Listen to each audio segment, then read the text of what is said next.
നമസ്കാരം.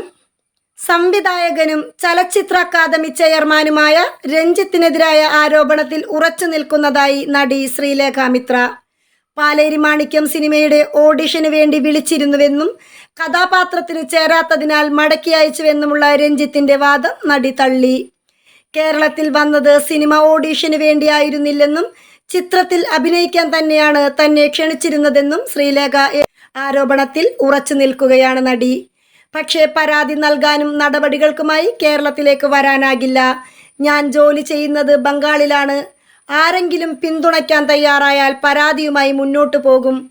സ്ത്രീകൾ നേരിടുന്ന അതിക്രമങ്ങളെക്കുറിച്ച് തുറന്നു പറയുന്ന കാലമാണ്.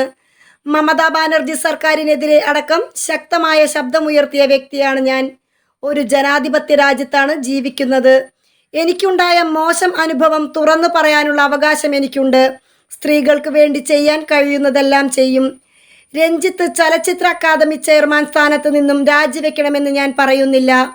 തെറ്റുപറ്റിയെന്ന് സമ്മതിക്കണം, മാപ്പ് പറയണം, സംഭവിച്ചത് തെറ്റായി എന്നെങ്കിലും പറയണമെന്നും അവർ ആവർത്തിച്ചു.